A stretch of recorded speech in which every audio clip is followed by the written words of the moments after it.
자, 변호사님한테 먼저 물어봐야겠는데요. 아주 이례적인 이상한 일이 벌어졌어요. 네, 너무나 희한한 일인데요. 이제 구속적부심으로 석방이 된 건데 이 구속적부심이라는 것이 체포나 구속에 있어서 자, 적부심이란 말 자체가 구속, 적합하냐, 부적합하냐, 적부심, 이것을 심의한다.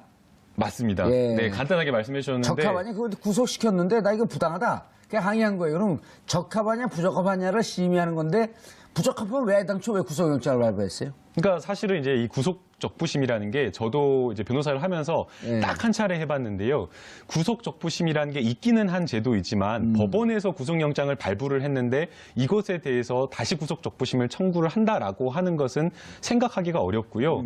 그래서 이제 이것을 신청해달라라고 어떤 피고인들이나 이런 분들이 어디서 이제 주워 들으셔가지고 알고 이거를 신청해달라라고 하면 특별한 정말 사정 변경이 없으면 안 된다라고 설명을 드리고 괜히 했다가는 오히려 재판부에게 안 좋은 인상만 줄 수 있기 때문에 하지 않는 게 좋다라고 이야기를 합니다. 사정 변경이라 하면 어떤 일이 네, 있죠? 여기서 말하는 사정 변경이라고 하는 것은 뭐 피해자가 있는 사건이라고 한다면 피해자와 원만하게 합의가 되어서 합의서 제출이 되었다라던가 아니면 합의가 진행 중이어서 피해자가 처벌을 원치 않는다는 탄원서를 제출했던가 아니면 공범이 있는데 본인보다 훨씬 더 적극적으로 가담한 공범에 대한 구속영장이 발부가 안 되고 본인만 먼저 구속된 경우 이런 경우 그렇죠. 이런 경우에 형평성에 어긋나기 때문에 이러한 어떤 특별한 사정이 있는 경우에 구속적부심을 신청을 하는데 이 김관진 전 장관 같은 경우에는 전혀 특별한 사정이 없음에도 불구하고 그냥 이 법리적인 부분, 그냥 기존에 했던 구속영장 실질심사에서 했던 이야기를 되풀이했을 뿐인데도 불구하고 법원의 판단이 완전히 180도 달라졌기 때문에 굉장히 조금 이례적으로 봐야 될 것 같습니다. 구속영장 발부한 그 판사와 적부심을 심의한 판사는 다른 판사죠? 예, 다른 판사입니다. 그 구속 영장실질심사를 담당했던 판사는 영장 전담을 한 판사이고요. 이번에 이제 구속적부심을 심사한 판사는 물론 이제 이 판사도 역시 마찬가지로 신광열 판사도 2010년경에 서울중앙지방법원에서 영장 전담 판사를 한 경력은 있습니다. 그러나 이제 똑같은 그 증거를 놓고 똑같은 증거 기록을 놓고 나오네요. 우리 CG가 나오네요. 네, 지금 이제 설명해 주시죠. 강구영 영장 전담 판사는 주요 혐의의 정치 관여가 소명이 된다라고 이야기를 한 겁니다. 그런데 신광열 부장판사 같은 경우에는 범죄 성립 여부에 대해서 다툼이 있다. 그러니까 피고인의 방어권을 위해서 석방해야 된다라고 이야기를 했는데 범죄 성립 여부에 대해서 다툼이 있다라고 하는 것은 본인이 그냥 증거 기록을 봤을 때에는 이게 유죄인지 모르겠다. 유죄 심증이 확실하지 않다. 지금 표현을 하고 있는 거기 때문에 사실은 영장을 발부한 판사와 똑같은 증거 기록을 보고 완전히 다른 판단을 지금 하고 있는 거라고 봐야 될 것 같습니다. 예, 우리 PD들은 뭐가 급해 저렇게. 예? 지금 설명하고 있는데 그걸 지워버리면 어떻게 하는 거예요? 지금 저런 분들 수능들랑 빵점이에요. 예, 계속 얘기하시죠. 네, 그러니까 다시 한번 설명을 드리면 범죄 성립 여부에 대해서 다툼의 여지가 있다라고 지금 이야기를 하고 있지 않습니까? 그렇기 때문에 영장이 발부가 되려면 기본적으로 범죄 혐의에 대해서 어느 정도 소명이 돼야 되는데 거기에 대해서 나는 그 검찰의 소명을 받아들일 수 없다라고 지금 이야기를 하고 있는 거거든요. 그리고 그다음에 방어권 보장할 필요가 있다. 그럼 신광열 부장판사에게 물어봐야겠어요. 그럼 구속된 사람은 다 방어권이 보장이 안 되는 건가요? 말이 안 되는 거죠. 말이 안 되는 거죠. 아니 구속된 사람도 변호사 접견을 하고 자기 증거를 해서 변호사를 통해서 방어권을 충분히 발휘하고 있고 그다음에 구속하는 이유는 증거인멸이나 공범들과 말맞춤 이 다음에 김태호 지금 그 전략기획관이 지금 소환 임박한 거 아니에요? 네, 그러니까 이게 문제가 되는 게 뭐냐면 저희가 이제 증거 기록을 꼼꼼히 보지 않는다고 하더라도 보도가 된 내용만 보더라도 사실은 이 김관진 전 장관에 대한 정치 관여가 인정이 되고 있습니다. 왜 그러냐면 저기도 보세요. 또 그다음에 단순하게 그 사이버 심리 전단에 그 일을 했던 사람들이 그건 좀 이따 얘기하고 일단 우리 PD들이 저 그래프 빨리 가져가려고 그래요. 빨리 얘기해. 증거 인멸에 염려가 있다 그랬어요. 강부영 판사는. 그런데 신광열 부장판사는 뭐라 그랬어요? 주거가 일정하고 도망하거나 증거인멸 염려가 없다라고 지금 이걸 평가를 하는데요. 근데 박근혜 대통령 주거가 일정하지 않아서 구속시켰네요? 중간에 이사 갔잖아요. 삼성동에서. 근데 이거 영장 나온 후에 이사를 가지고. 이제 이 증거 인멸의 우려가 있다라고 하는 것이 이게 추상적으로 평가를 하는 겁니다. 사실 이제 저도 이 영장실질심사 들어갔을 때 아니 회사를 잘 다니고 있고 한 번도 결근한 적이 없고 초범이고 예. 그런데도 불구하고 사실은 이 부분에 대해서 영장이 발부가 된 경우가 많았습니다. 그래서 이제 제가 직접 영장 발부한 판사한테 전화 걸어가지고 도대체 왜 이렇게 죽어도 확실하고 초범이고 그다음에 회사도 한 번도 결근 안 하고 잘 다니는 사람이 증거인멸의 우려가 있다라고 평가를 하느냐, 우려가 있다고 도주 보느냐. 우려가 있다고 평가를 하느냐 제가 이제 물어보니까 이것은 추상적인 평가라고 이야기를 한 겁니다. 사람 마음속에 들어가 볼 수가 없는 거지 않습니까? 그렇기 때문에 이것을 어떤 사람의 어떤 객관적인 지표를 보고 평가를 하는 것이 아니라 중대한 범죄와 관련해서 이 사람이 이 범죄의 혐의가 충분히 소명되는데도 불구하고 부인을 하고 있다라고 한다면 증거의 인멸의 우려라든가 아니면 도주의 우려가 높다라고 평가를 할 수밖에 없다라는 거죠. 예. 지금 이 사안 마찬가지도 이 사안 자체도 김관진 전 장관 같은 경우에는 이미 2012년, 13년도에 한 번 수사가 될 것을 군에서 그걸 한 번 막은 사실이 있지 않습니까? 거기까지 수사가 됐어야 되는데 그럼 이러한 어떤 정황들이 있다라고 한다면 영장 전담 판사도 충분히 기록이 나와 있다라고 한다면 이것을 함께 종합적으로 판단을 했어야 되는데 그러지 않았다는 점에서 사실은 너무나 이례적이고 납득하기가 조금 어렵다라고 봐야 됩니다. 그래서 여기서 이제 우리가 흔히 법관은 법률과 양심에 따라서 재판한다.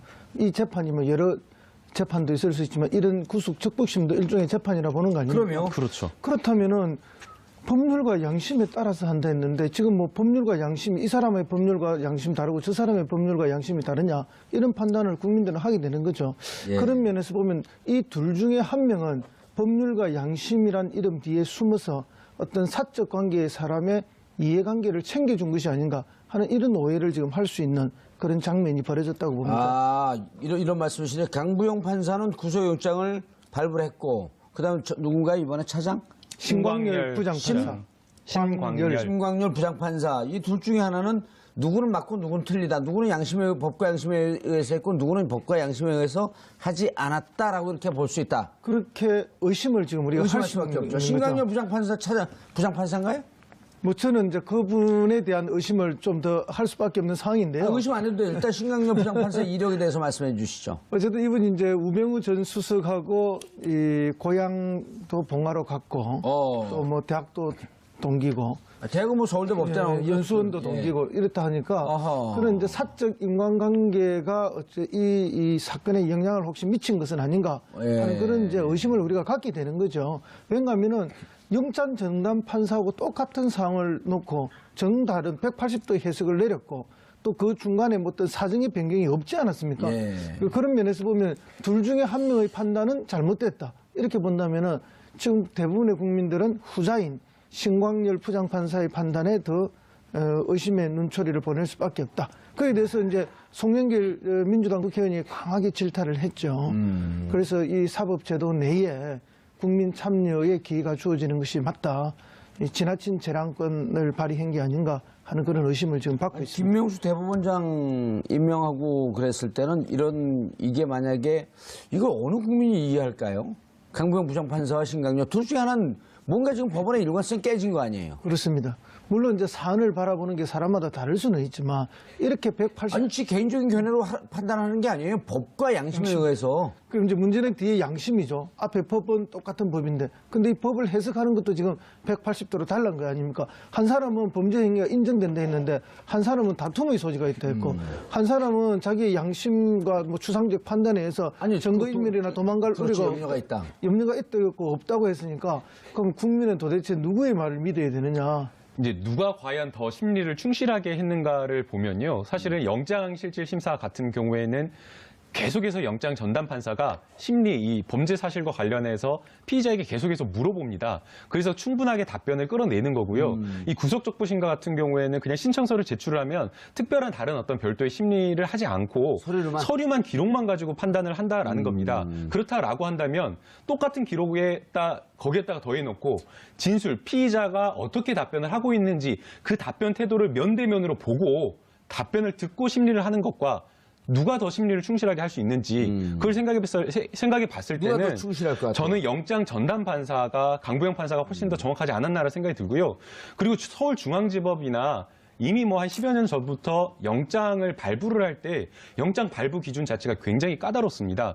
그래서 지금 우병우 같은 경우에는 이미 지금 우병우 전 민정수석 같은 경우에는 2번이나 영장을 청구했는데도 불구하고 뭐 국민적인 국민 여론이나 이런 것들이 굉장히 높아가지고 이 국정농단에 정말 책임 있는 사람이니까 구속이 돼야 된다라는 그런 여론이 높음에도 불구하고 2번이나 영장이 발부가 되지 않았습니다. 그런데 이 강부영 판사는 이 김관진 전 장관에 대해서는 충분하게 심리를 거쳐가고 영장을 발부를 했다라고 한다면 이미 심리를 했을 때에 이 김관진 전 장관과 전 장관의 정치 관련된 정치 관여와 관련된 범죄 소명이 충분한 증거로서 굳건하게 어느 정도 소명이 됐다라고 지금 평가를 한 건데 그것을 불과 10일 만에 똑같은 기록을 놓고 전혀 다른 해석을 했다라는 점에서 조금은 이해할 수가 없습니다. 이해할 수 없다고 얘기하는 거예요? 잘못됐다고 얘기하는 거예요? 말을 분명히 하세요. 잘못됐다. 그러면 그렇게 얘기하지. 네. 이해할 수 없다면 청취자, 시청자분들이 보고 이해할 수 없으면 우리들도 이해하려는 거예요? 말라는 거예요? 이럴 거 아니에요? 그건 잘못된 거죠. 네. 명백히. 그리고 그러니까 오늘 SNS상에 가장 많이 도는 글이 이런 거예요. 적폐청산이 정말 험난한 길이네요. 그리고 왜 그러냐면 이 다음에 지금 소환이 예고되고 있었던 분들이 누구냐면 우병우 그 정무수석과 김태호 전략기획관. 그렇죠. 김태호 전략기획관이 굉장히 핵심거리죠. 아니, 그러니까 김태호 전략기획관인데 또 동시에 우병우도 재영장 청구한다, 재소환한다 이런 얘기가 지금 돌고 있었잖아요. 그렇습니다. 그러니까 저희 심강렬 부장판사 같은 경우는 실질적으로 김태호 전략기획관하고 관계가 있는지 없는지 우리가 모르겠지만 우병우하고는 어쨌든 뭔가 관계가 있을 개연성이 좀 있다. 제가 오늘 방송 끝나 봉화를 한번 가봐야겠어요. 제가 봉화 출신이거든요. 아, 고향이 봉화입니까? 예, 아주 봉화 창피해 다 좋았고 죽겠어요, 제가 두 분 다. 어쨌든 이 두 분이 학연과 지연은 확실하게 얽혀 있는 거죠. 그렇죠. 네, 뭐 혈연은 고등학교는 모르겠지만 어디 나왔대요? 고등학교까지는 제가 파악을 못해요. 우리 작가들 찾아줘야 되는데 이런 거는. 그래서 이제 그런 뭐 의심을 충분히 할 수 있다라는 게 뭐 지금 시중에 쏟아져 나오는 이야기고 또 송영길 의원이 그 부분을 또 지적을 했죠. 뭐라고 주장했어요?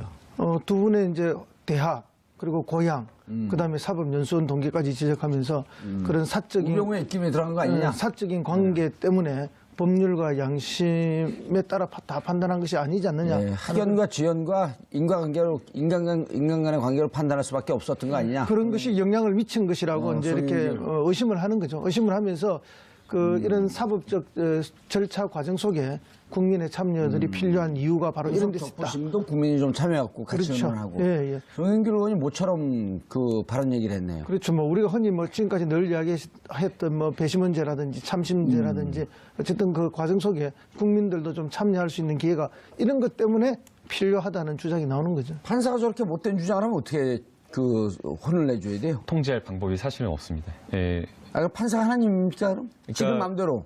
그러니까요. 국민에게 위임받은 권력 아니에요. 맞습니다. 그러니까 삼권 분립에 의해서 사실은 예. 뭐 국회라든가 행정부에서 특별하게 관여를 할 수가 없는 것이고요. 또 뭐 할 수 있는 방법 중 하나가 이제 예산안이라든가 뭐 대법관이라든가 대법원장 임명 정도인데 예. 그렇다고 하더라도 대법원장이 또 일선 판사들에게 또 인사와 관련된 직접적인 영향 말고는 이 재판에 개입을 할 수 있는 것 자체가 판사의 독립성을 해치는 것이기 때문에 사실은 이 부분에 대해서 잘못했다라고 한다면 이것에 대해서 어떻게 판사를 뭐 징계한다거나 아니, 이렇게 할 수 막말로 있는 방법이 없습니다. 부정한 커넥션으로 이런 결정을 했다고 치더라도 설사 뭐 그런 일이야 있을 수도 있고 없을 수도 있겠지만 설사 그렇게 치더라도 어떻게 그 법적으로 제어할 수 있는 길이 없다고 한다면 잘못된 제도 아닌가요? 그렇죠. 예를 들어서 지금 뭐 이제 그 국회의원도 몇 번 출마해 보시고 그랬지만 가장 국민에게 적절하게 위임받은 건 선거제도밖에 없거든요. 물론 선거제도가 이제 뭐 가장 권위 있는 예. 위임받은 제도이긴 합니다만 사실은 이제 법관의 이런 독립이라든지 법률과 양심에 따른 판단을 독립적으로 보장해주는 그거는 뭐 올바른 일이고 맞습니다. 근데 이제 그것을 이제 권력을 잘못 악용했을 썼을 때 어떡할 거냐. 네. 별 방법이 없는 거죠. 이제 그런 뭐 어떠한 좋은 제도를 만들어도 그 제도를 악용하는 거는 방법이 없다. 그렇게 보고 다만 이제 인사권은 가지고 있기 때문에 재판에 관여할 수는 없지만 그 대법원에서의 그 인사권으로 그런 사회적 여론의 질타를 받는 재판부에 대해서는 뭐 인사 조치는 있을 수 있다고 보죠. 자, 사이버 여론조사 여론 조작을 진행한 이태하 전 사이버 사령부 심리전 단장 올해 2월 항소심에서 징역 1년 6월 선고받았단 말이에요. 네. 이분이 그 JTBC에서 보도할 때 이태하 심리전 단장과 연재욱이 옥도경인가요? 옥도경 그 사이버 사령관과 통화한 내용이 있었거든요. 이거 나 혼자 다 죽으란 얘기냐? 장관이 잘한다고 표창장 준 거 아니냐는데 자, 요 밑에 사람입니다. 심리전 단장은 네. 국방부 장관, 사이버 사령관, 그다음에 심리전 단장 이렇게 층층하층 있는데 심리전 단장은 현장에서 실행을 담당한 사람은 구속이 됐어요. 1년 6월을 받았어요. 맞습니다. 그러니까 이제 심리 전단자, 그러니까 지시를 받고 했다라고 하는 사람은 구속이 돼서 실제 실형을 받아가지고 항소심 재판 진행 중에 있는 상황이고요. 옥도경, 연재욱은 지금 부르지도 않았잖아요. 그 다음에 국방부의 정책비서관도 현재 김관진 전 임관빈 국방부 정책비서관도 역시 마찬가지로 똑같은 혐의로 구속되어 있는 겁니다. 그런데 지금 김관진 전 장관은 안 됐다라고 지금 이야기를 하고 있는데 밑에 있는 사람들이 보고를 했다라고 지금 상세하게 이야기를 하고 있고요. 이 군 사이버 심리 전단이 어떻게 움직였는가라고 이야기를 하면 자체적으로 움직인 것이 아니라 청와대에서 어떠한 정책과 관련된 심리전단 활동을 하라라는 그런 지시를 받고 매일같이 일일 보고를 하고 어떻게 활동했다라는 걸 보고를 하고 보고를 받고 이런 것을 했다라는 겁니다. 그리고 또 그 보고나 지시 받은 그런 것들을 보게 되면 굉장히 은밀하게 그 시건장치가 되어 있는 서류 봉투에다가 인편으로 해갖고 전달한다거나 아니면 작전이나 이런 것들을 하는 비밀리에 쓰는 국방부 전산망을 통해 가지고 보고를 했다라고 지금 이야기를 하고 있는 상황이고요. 그렇기 때문에 사실은 이와 관련된 블랙백을 통해 갖고 전달했잖아요. 맞습니다. 네, 그러니까 이해할 수 없다라는 거죠.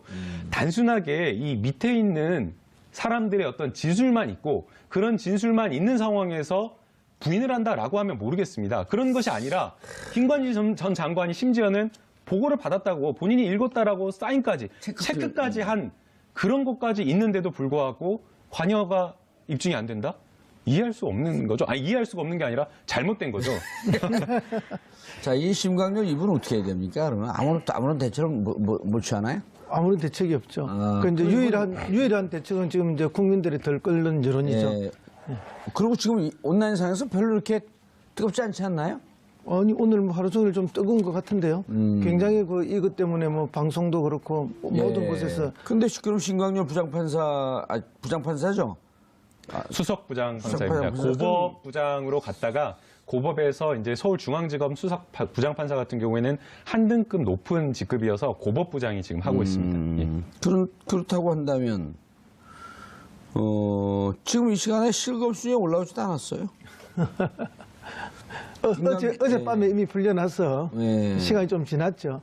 그런데 이제 어쨌든 뭐 이 사건은 굉장히 당혹스럽고 방금 말씀하신 것처럼 이 김관진 전 장관 안보실장이 구속이 돼야만 또 추가적인 조사를 통해서 그다음에 김태효 전략기획비서관과의 연결고리를 찾아내는 건데 사실상 그러면 지금 법원이 그 수사를 가로막은 이런 형국이 되어버렸거든요.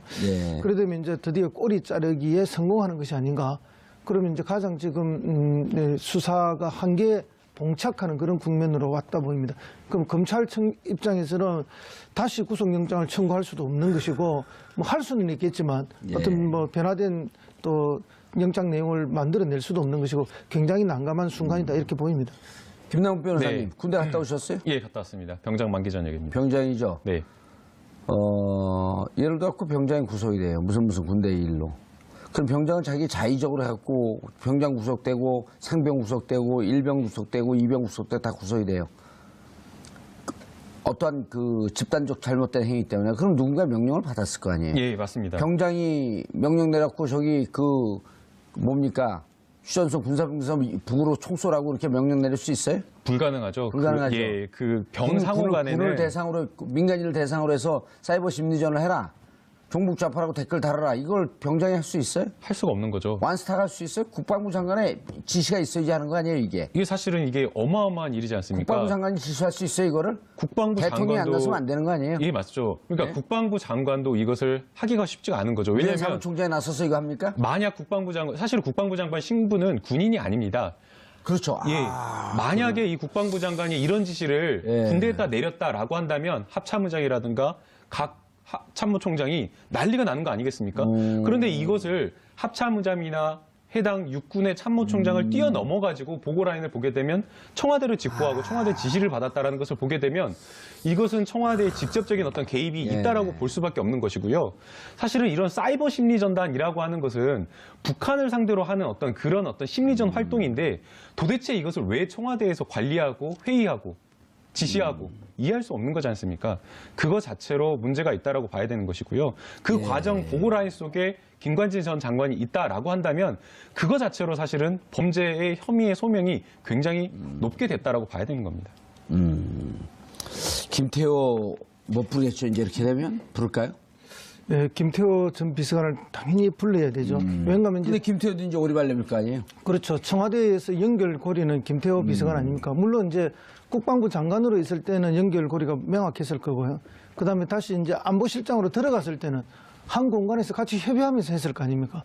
그렇기 때문에 김태호와 김관진의 이 연결고리를 대전략기획관이요? 찾아내는 것 이 자체가 사실은 이제 청와대가 몸통이라는 것을 밝히는 것이고 그 몸통의 최상층에 이명박 전 대통령이 있다는 걸 밝혀내는 것이죠. 그래서 뭐 지난번에도 말씀드렸지만은 어쨌든 이렇게 그 사이버 사령부의 그 국무원 숫자를 70몇 명을 늘리는 이 문제와 관련해서 두 번이나 대통령의 지시사항이라는 걸 강조하는 문서가 나오지 않습니까? 그럼 100% 청와대의 개입이죠. 그리고 그의 최종 지시자는 이명박 대통령이지만 실행자, 그 실행자가 구체적으로 누구겠느냐 했을 때는 김태호 전략기획비서관이기 때문에. 그렇죠. 그리고 김태호가 김관진을 통해서 김관진이 옥동이나 연적을 통해서 그다음 이태하로 내려가는 이 고리인데 하하 이제 이게 끊겼다고 봐야 되나요? 끊길 가능성이 높다고 봐야 되는 거죠. 뭐 그렇다고 해서 완전히 끊긴 건 아닌데, 근데 불구속 상태에서 재판을 한다면은 이게 뭐 끊어진다고 봐야 안 되겠습니까? 이게 사실은 그 김관진 전 장관 같은 경우에는 이명박 전 대통령으로 이어지는 그 수사의 그 연결 지점이기 때문에 저는 검찰에서 힘들다라고 생각을 하더라도 그리고 여러 가지 부담이 있다고 하더라도 김태호를 불러서 수사를 해야 된다고 생각이 되고요. 아마 뭐 여러 가지 다 부인을 할 것으로 생각이 됩니다. 특히나 뭐 이명박 전 대통령의 굉장한 뭐 신복이고 측근이라고 지금 불리는 사람이기 때문에 부인을 한다고 하더라도 불러야 되고, 만약 유의미한 어떤 진술을 얻을 수 없다라고 한다면 지금까지 검찰에게 이 범죄 혐의와 관련된 소상한 어떤 진술, 유리한 진술을 해준 사람들을 다시 한번 불러가지고 더 구체적인 어떤 진술을 또 끌어내는 게 필요하다고 보이고요. 그래서 어떤 그 진술이나 이런 것들, 그리고 또 빠뜨렸던 서류가 있다라고 한다면 그런 것들을 다시 한번 재정비를 해서 김관진 전 장관에 대한 영장을 다시 한번 좀 청구하는 게 필요해 보입니다. 다른 증거 찾아야 되잖아요. 그러려면. 제일 강력한 거는 이제 서류 증거인데요. 근데 이제 어쨌든 이 건으로 그 형법을 보게 되면 같은 동일한 건으로는 재청으로 못 한다 이렇게 되어 있거든요. 아니 이제 다시 이제 똑같은 건으로 못 하는 게 아니라 그냥 이제 똑같은 그것만으로는 안 되는 거고 새롭게 이제 수사를 해가지고 추가적인 증거나 이런 것들이 있으면 영장을 재청구를 할 수가 있습니다. 김관진 장관도 돈을 먹었을 텐데 그렇죠? 그 특활비를 안 받았을까요? 당연히 받죠. 받았을 가능성이 그 특활비 증거가 나오면 딱 떨어지는데 제가 한번 찾아볼까요? 근데 이제 이 국정원에서 온 특활비를 받았을런지 아니면 이제 국방부 내에 특활비를 썼을지 그거는 알 수가 없는데 아마도 국방부 내에도 특활비가 있기 때문에 근데 그걸 써서 그거는 이제 또 내부에서 노출되니까 경력금을 좀 받지 않았을까? 가능성은 충분히 있죠. 왜냐하면 지금 국정원이 지난 그 앞 대선이죠. 대선에서 어쨌든 국군 사이버 사령부를 움직이기 위해서 국정원에 돈을 많이 썼지 않습니까? 그렇다면 그게 이제 사이버 사령부를 넘어서 김관진 전 장관이나 안보실장에까지도 전달됐을 가능성, 개연성은 남아있다고 봅니다. 그래서 이제 그런 결정적 증거가 나온다면 이거는 뭐 완벽하게 어떤 수사가 되겠죠. 근데 이제 사실은 지금 이 부장판사님 왜 이런 판단을 내렸는지 우리가 뭐 짐작만 여러 가지를 하고 있지만, 만약에 이 부장판사님의 판단대로 범죄 소명에 뭐 다툴 여지가 있다, 범죄 이렇게 해서 무죄라는 심정을 가지고 이렇게 했다면은, 그러면 사이버 사령부가 아주 독자적으로 댓글 사업을 했다는 거 아닙니까?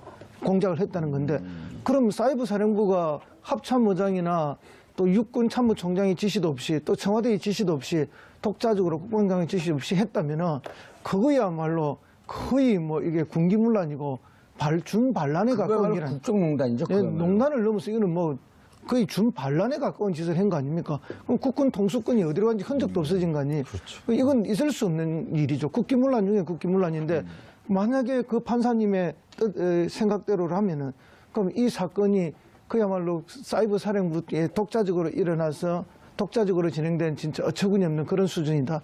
이건 어느 국민이 납득할 수 있겠습니까? 예. 김남국 변호사님 네. 모처럼 나왔으니까 오늘 이따 끝날 때 네. 심광열 차장 부장 형사수석부장. 고법 네. 부장 판사인데 이분한테 욕만 하지 말고 예, 육두문자를 쓰게 되면 이제 우리가 그 방송에서 잘려요. 김남국 변호사는 안 잘려요. 제가 잘려요.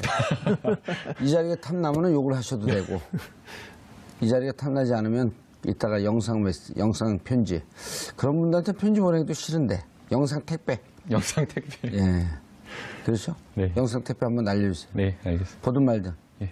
국민들은 보고 있습니다. 알겠습니다. 좀 준비하고 계세요. 네. 제가 이제 지금부터 질문 안 할 테니까. 자, 우수석 소환은 어떻게 되고 있죠? 우수석 소환 지금 준비가 하려면은 뭐 굉장히 검찰이 철저하게 준비를 해야 되지 않겠습니까? 어쨌든 이제 추명호 전 국익정보국장이죠. 이분 직계죠. 예, 직계 중에 직계고 이제 사실 비선 라인이라 보는 거죠. 국정원에 있는 우병우의 비선 라인이었으니까. 네. 그래서 취합되는 모든 정보를 우병우 전 수석에게 사적으로 먼저 보고했던 그런 사람 아닙니까? 그러니까 이제 사실상에 그동안 있었던 국정원의 잘못된 여러 가지 범죄 행위 또 추명호 국장을 주변으로 일어났던 범죄 행위들은 사실은 우병우 전 수석이 공범이라고 봐야 되겠죠. 예. 이제 그런 차원에서 그래서 비선 보고 추명호 공소장에 우병우 최은수 공범 적시했다는 거거든요. 그래서 불러야 될 거 아니에요. 당연히 이제 불러서 수사를 해야 되는데 이번에 부르면 구속을 시켜야 될 거 아닙니까? 2번이나 실패를 했는데 그렇기 때문에 이제 3-4번. 예, 철저한 그 대비가 검찰로서는 필요하다 이렇게 봅니다. 검찰 쪽에 나름 빨대가 있을 거 아니에요. 아니, 저 뭐 빨대 해봤자 아는 기자들밖에 없습니다. 법조 출입 기자. 법조 출입 기자들이 그 정확하게 판단하죠. 네. 그 사법고 출신인가 아니면 로스쿨 1기 출신입니다. 그러면 손수호 변호사하고 같은 네, 얘기네. 손수호 변호사. 둘이 만났어요? 아니요, 만나진 않았는데. 같은 학교 아니에요? 네, 같은 학교 아니에요. 검찰에서는 이번에 우병우 하게 되면 구속시킬 자신이 있다라고 하는 얘기가 좀 흘러나오지 않나요? 자신 있다라는 이야기는 좀 흘러나오고 있지 않는 것 같습니다. 예. 그 지금 현재 우병우 전 흘러나오지 민정 않으면 굴러나오나? 우병우 전 민정수석에게 재영장을 청구하겠다라고 하는 혐의를 보게 되면 이제 직권남용과 관련된 혐의인데요. 직권남용. 예, 국정원에서 뭐 추명호 전 국장이 뭐 MBC라든가 아니면 뭐 KBS라든가 이런 어떤 언론과 관련해서 뭐 방송사를 빼라 말아라는 어떤 그런 점이 있었고요. 또 뭐 특정 연예인을 뭐 비방하는 명예훼손과 관련된 여러 가지 그런 것들이 있었고 또 이제 이석수 특활비 안 받았대요? 특활비까지는 지금 이야기가 우병우 전 수석에 대한 이야기는 나오고 있지 않은 상황이고요.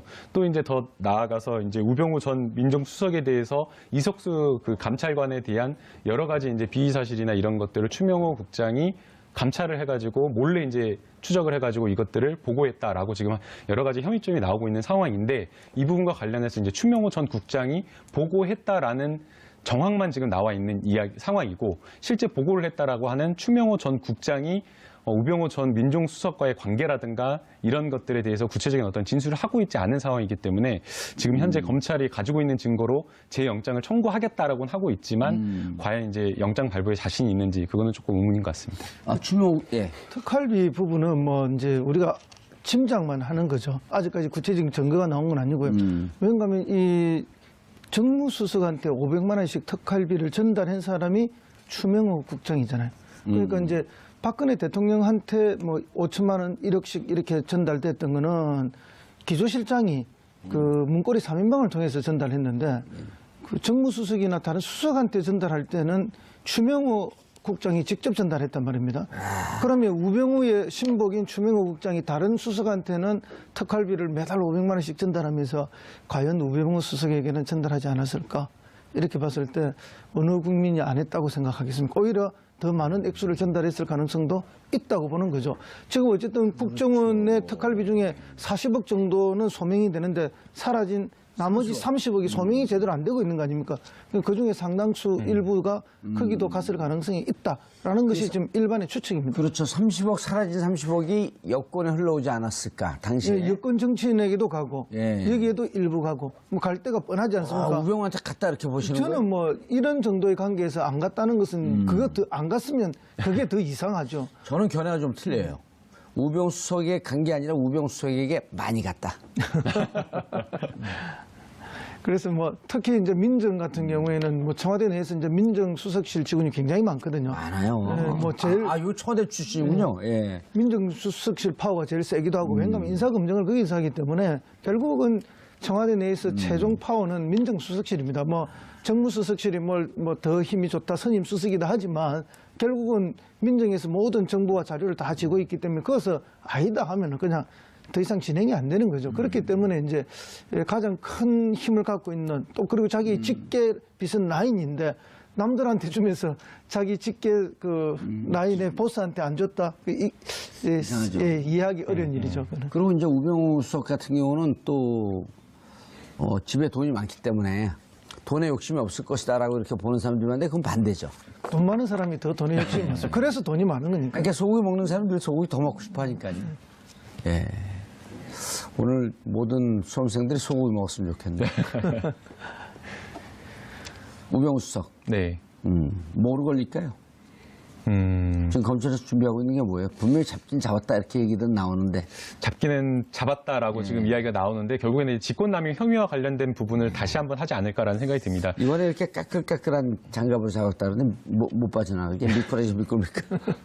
그러니까 지금 이제 그 우병우 전 민정수석과 관련된 이제 공판이 벌써 20차까지 네. 진행되고 있는 상황인데 그 우병우 전 민정수석이 했던 어떤 직권남용, 민정수석실에 했던 여러 가지 뭐 CJ에 대한 고발을 해라라는 거라든가 여러 가지 직권남용 혐의와 관련된 부분에 대해서는 민정수석실에 함께 근무했던 행정관들이나 이런 사람들이 법정에서 나온 이야기를 보게 되면 이 우병우 전 민정수석에 대한 그 혐의 자체를 입증하는 진술을 하고 있지 않고 있습니다. 그러니까 고발이나 이런 것들이 그냥 민정수석실의 업무다라고 하면서 지금 이렇게 진술을 하고 있는 상황인데 지금 현재 그 국정원과 관련된 연루되어 있는 부분은 우병우 전 민정수석과 직접적으로 관련이 있는데도 불구하고 함께 일했던 사람들은 우병우 전 민정수석에 대한 충성심이나 이런 것들은 좀 부족할 것으로 보입니다. 물론 이제 추명호 전 국장과 같은 경우에는 본인의 어떤 혐의를 부인하기 위해서 우병우 전 민정수석에 대한 혐의도 부인하는 것이지만 예, 그 밑에 추명호. 그냥 일선 그 추명호 전 국장이 아니라 뭐 그 밑에 있는 그 직원들. 밑에 있던 그냥 실행했던 직원들은 이미 진술을 다 하고 있는 상황이기 때문에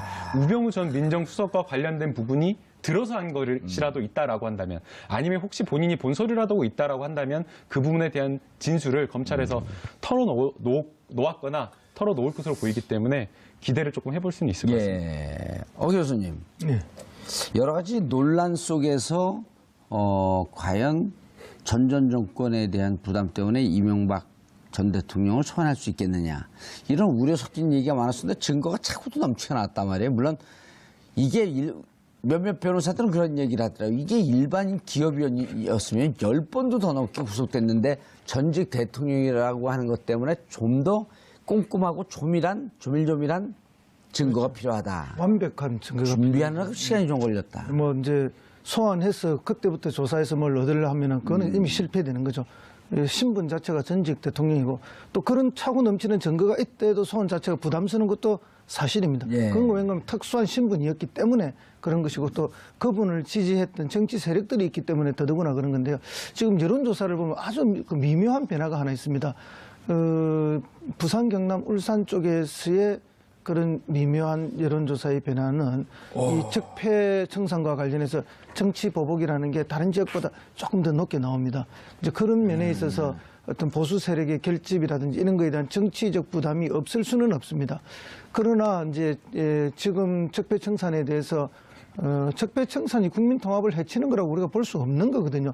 진정한 적폐청산이 돼야만 그 다음에 진정한 국민 통합이 일어날 수 있기 때문에 검찰은 있는 그대로 수사하는 것이 맞다. 어떤 검찰이 너무 정무적 판단을 할 필요가 없다. 그렇죠. 정무적 판단은 정치하는 사람들이 하는 것이고 그에 대한 책임도 정치하는 사람이 지는 것이지 검찰이 정치를 하려고 들면 안 된다. 저는 그렇게 봅니다. 예, 알겠습니다. 이 모든 사안이 말도 안 되는 도저히 납득할 수 없는 심광열 고법 부장판사의 구속 적부심 인용, 즉 구속 적부심을 받아들여서 김관진을 석방한 것 때문에 그렇단 말이에요. 그리고 이제 우리가 이런 건 옳지 않다. 봉화 출신이 왜 이러냐. 서울대 법대 출신 19기가 왜 이러냐 이렇게 얘기를 하는데 이제 우리 신광열 부장판 우리가 아닙니다. 죄송합니다. 신광열 부장판사에 대한 영상 메시지를 좀 보내야 되겠죠. 영상 메시지가 아니라 영상 택배라 그랬어요. 예, 네. 그냥 영상 편지 딱 찍었고 쓰레기통에 버릴까 영상 쓰레기라 그러게. 예? 영상 폭탄으로 하죠. 그럼. 영상 폭탄. 네. 알겠습니다. 팩폭. 네. 예. 시작하시죠. 자, 심강렬 부장판사에게 보내는 김남국 변호사의 영상 쓰레기. 네. 그 신광열 부장판사님, 그 법관의 판사가 하는 판결이라고 하는 것은 모든 국민들에게 납득이 돼야 된다라고 이야기를 들었습니다. 그렇기 때문에 그 법관의 하는 말이라든지 법관이 쓴 판결문이라든지 모든 것이 다 국민들 상식에 맞아야 된다라고 생각이 되는데 이번 판결은 정말 상식에도 맞지 않고 법률에도 맞지 않다라고 생각이 됩니다.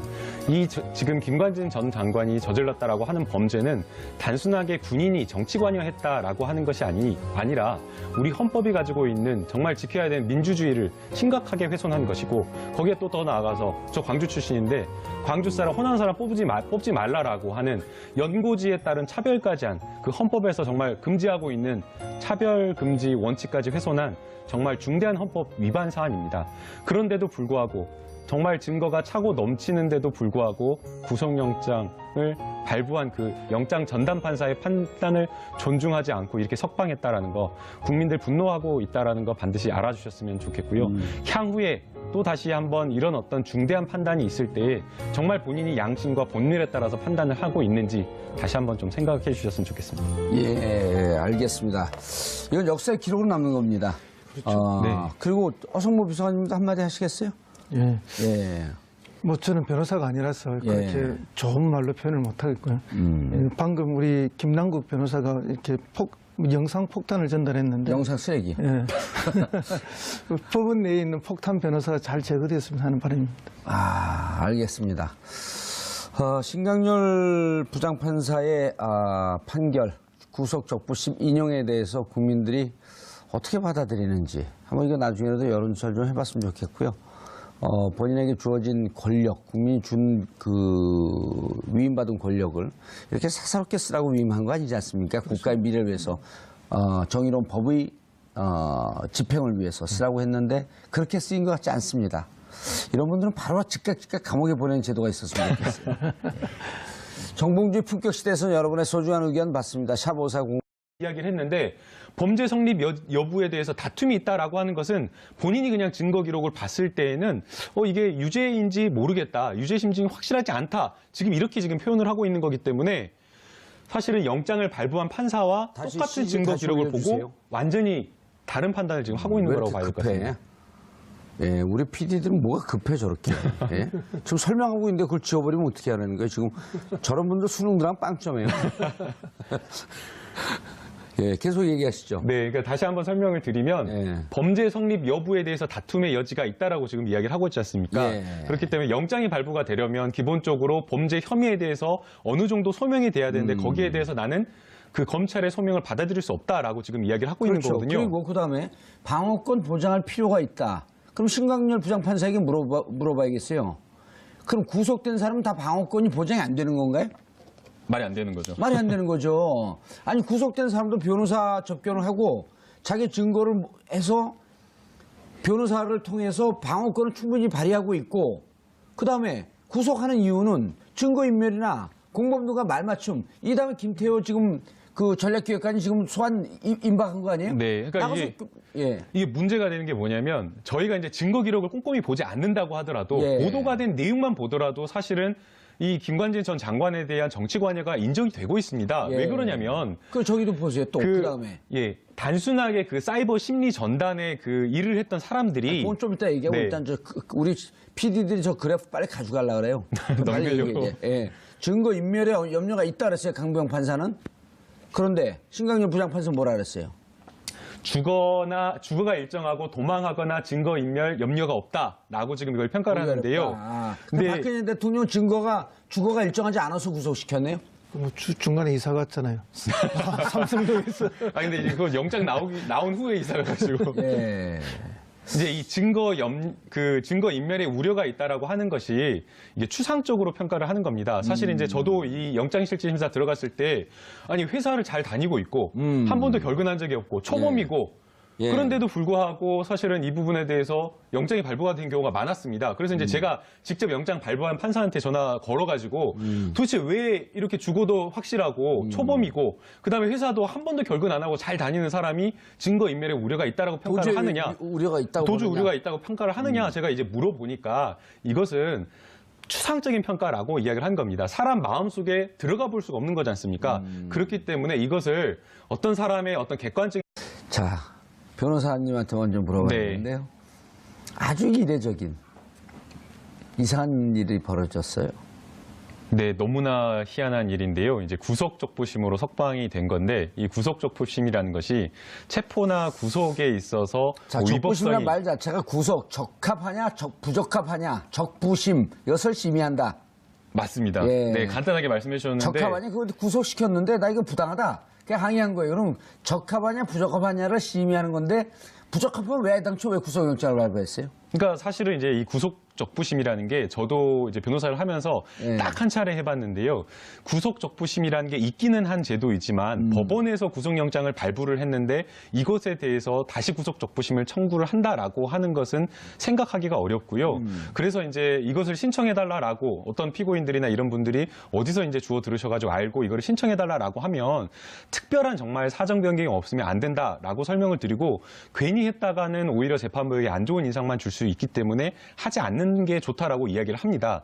사정 변경이라 하면 어떤 일이 네, 있죠? 여기서 말하는 사정 변경이라고 하는 것은 뭐 피해자가 있는 사건이라고 한다면 피해자와 원만하게 합의가 되어서 합의서 제출이 되었다라던가 아니면 합의가 진행 중이어서 피해자가 처벌을 원치 않는다는 탄원서를 제출했던가 아니면 공범이 있는데 본인보다 훨씬 더 적극적으로 가담한 공범에 대한 구속영장이 발부가 안 되고 본인만 먼저 구속된 경우 이런 경우 그렇죠. 이런 경우에 형평성에 어긋나기 때문에 이러한 어떤 특별한 사정이 있는 경우에 구속적부심을 신청을 하는데 이 김관진 전 장관 같은 경우에는 전혀 특별한 사정이 없음에도 불구하고 그냥 이 법리적인 부분 그냥 기존에 했던 구속영장 실질심사에서 했던 이야기를 되풀이했을 뿐인데도 불구하고 법원의 판단이 완전히 180도 달라졌기 때문에 굉장히 조금 이례적으로 봐야 될 것 같습니다. 구속영장 발부한 그 판사와 적부심을 심의한 판사는 다른 판사죠? 예, 다른 판사입니다. 그 구속 영장실질심사를 담당했던